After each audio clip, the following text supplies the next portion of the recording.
Was made easy. We love to run numbers for people. I just saw this column in MoneyWise, and it says, "What can a 6% contribution rate do for you?" And the point of the article was that people are increasing what they're putting in, and they figure that's because a lot of employers have an automatic investment into 401ks rather than having to set it up yourself. So you just get used to spending or contributing 6% a year. Anyway, it says at the end of 2023, the median U.S. annual income was 59,540, according to the Bureau of Labor Statistics. At a contribution rate of 6%, that's roughly $298 per month. That doesn't account for additional funds that come from an employee match. So that would be saving 200. We're going to go ahead and run $300 a month. And what they did was they ran it at 8%. Always like it how they run it at 8% uh, during that time, which they have in parentheses, which is below the S&P 500's historical average. That's over 3 times the median retirement account balance among Americans 65 to 74, which they said in another part of the article was 200,000. So let's go ahead and set this at 8% a year right here, $300 a month. You can see after 35 years, I'd have 620,000. Well, if you do the 298, it come out to 616. But you can see 8%, 620,000. And what happens if we reset this and look at the actual numbers for what the S&P would have done over any 35-year period over the last 100 years? As they say right there, the 8% return is below the S&P 500 return. So let's go ahead and do that. We're going to update this now for $300 a month. We're going to see how often in the 35-year column would have put in 126,000 there. Worst case scenario, 870,000. This is the worst case, folks. They ran it at 8% and they say you'd have 616,000. We saw that you would have 620,000 using $300. But look at the median. The median in this column is 1.217 and the maximum is 2.8 million.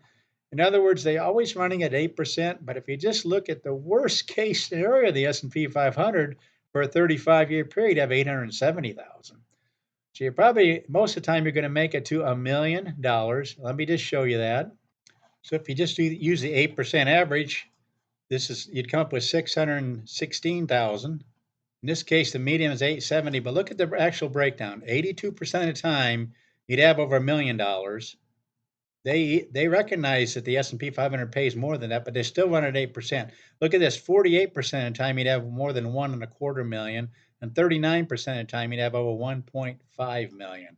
Now, we always want to take into account inflation, so we do that with a 3% inflation rate, which has been the average for the last 100 years.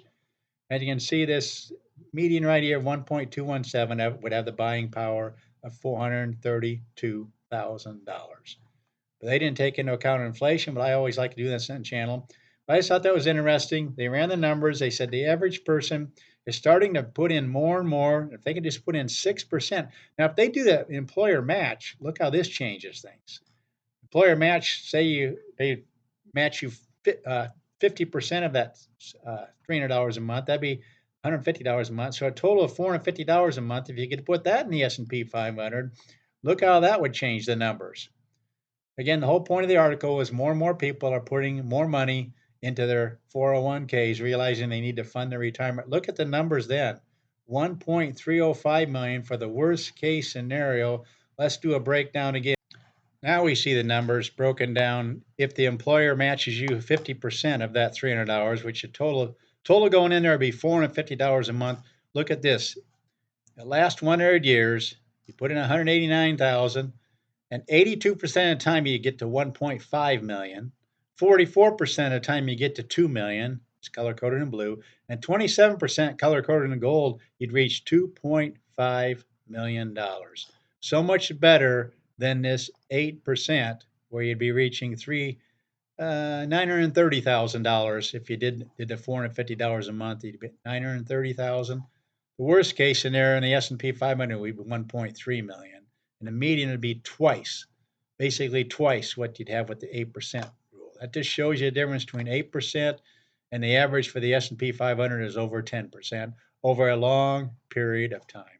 That's what we do on this channel. We look at what's out there and we run numbers for people. Please consider subscribing.